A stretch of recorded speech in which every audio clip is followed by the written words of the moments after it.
This man doesn't need any introduction. It is Sir Paul Smith. Hello. Well, here we are in Florence, and this is my little display that I've been asked to do because I've got a big collection of cycling memorabilia. So we're here for the opening of the first day of the Tour de France tomorrow.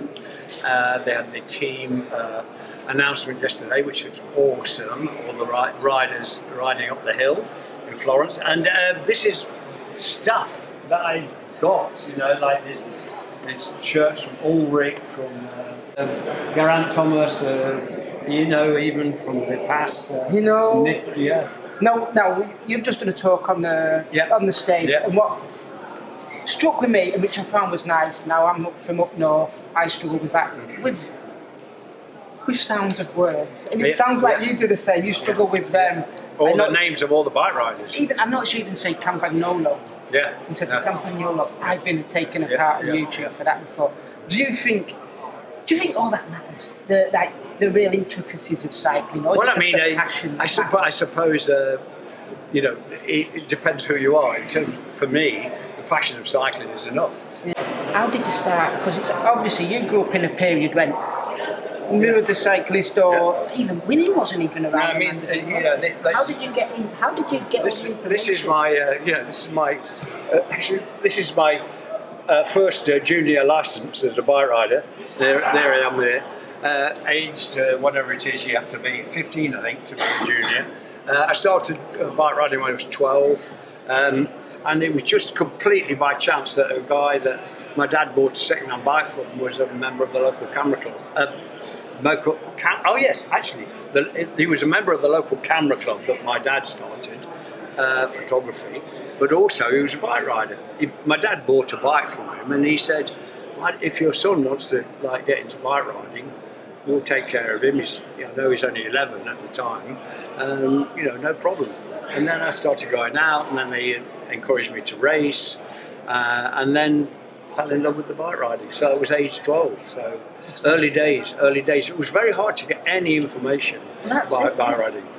You used to manage to get the odd magazine, with Jacques Anquetil, or all the guys in the bike club were in love with Fausto Coppi because they were all older than me. But my hero was more like the Jacques Anquetil, the French guys. Yeah. And what was so interesting for me was that I never travelled abroad, and I didn't know how to even pronounce the names of the riders. But I used to listen to the other members of the club saying what are the name of a rider, and then I go home and say it to my dad, and he would like, "What are you talking about? What's that word?" That sounds like the storyline to the film Breaking Away. Oh yeah, exactly. Very much like the guy, he wants to be all Italian he wants to be all French, doesn't it? And then at the end he wants to be all Italian. Yeah. So very much. Okay. But I mean, there was one newspaper shop in my hometown of Nottingham that occasionally would have L'Equipe, one of the French magazine.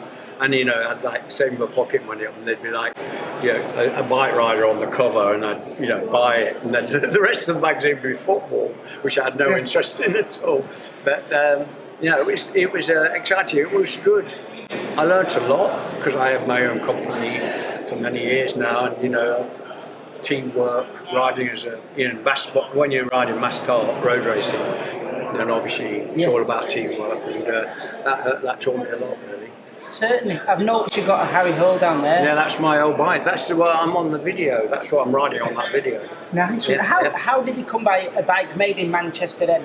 Well, actually, it was made by Mercian in Derby, and they put they used to make for Paramount, for Harry Hall, for a lot. So if you go to Mercian, you'd open the drawers, and there'd all be these transfers with and the head badges and the transfers from all these different makes. Now, I don't know if you know that Mercian's just been saved by 4 businessmen, which is great news. Yeah, because it went bust 4 weeks ago. Yeah, but it's been saved. Yeah. Well, that's good. I put a bid in for it, but they put more in for it. Because you have. I didn't need it. I just bought it because I love Jane. Grant who run it. And I was just like, I've got to try and save it somehow. But, I don't really need a bike. I've got rather a lot going on. Well, you have worked with Mercy before. You've worked with Mercy and Brompton. Yeah, I've got lots of, all sorts of bands. Right, here we are. Most iconic team for you out there, and what makes for an iconic team? Is it the style? Is it the ride? Is it the wings? Well, I mean, you can't really argue with UAE at the moment because they all work with each other. Ineos have got a very good team this year, I think. But previously, through history, what's the one team that's closest to your heart? When Anquetil rode with Raphael, there's a good lot of painting on him down there. That's lovely, that is. Yeah, and they were great teams. And then there was people like Charlie Gall and Bahamontes, Miguel Indurain, who I met a few times. Yeah, there's this enormous chest. Heart rate this heart rate that hardly did anything. And I met Giamonti. I met him before he passed away. That was really nice. I followed the helicopter. I went in the helicopter with Bernardino, following the tour, drinking champagne. Bonkers things. Did you have any dream of being a professional then? Yeah, I did. Yeah, I did. I never would have made it because I wasn't brave enough. But you got to have a dream. But when I used to ride on the track, I tried sprint, but I was no good at that because I'm too tall. So I used to do pursuit, and then I'd get home, and then my dad said, "How do you get on, son?" I said, "Oh, I did all right, Dad. I came second." Pursuit. Yes, only two riders. Of course. There's only two riders, so he was always like, "Oh, well done, lad." Keep going, that. Keep going, that. Yeah. Nice. Now you'll appreciate this. Look. Oh. What? Yeah. This is a watch that's based on the Renault jersey. Ah. Fantastic. The yellow and red. Yeah. You'll appreciate that. I thought. Yeah. Yeah. Some good jerseys here. You've got, you've got the Mercy jersey there. You've got stuff signed by Cav. Yeah. Now you were saying on stage, you've made This Cav. There we are. You've made suits for Cavendish, G, Bidcock. Yeah. You're saying the small guys. Yeah. Look, this is Froome's bike. Yeah. Froome's bike. You get shot back and bring it. That's okay. So we just give you that. Swap it for a suit and a couple of pairs of socks. And there's Cavs made by McLaren. That one. This is one heck of a collection. Yeah, it is mad, isn't it? Have you passed on the love of cycling to your children at all?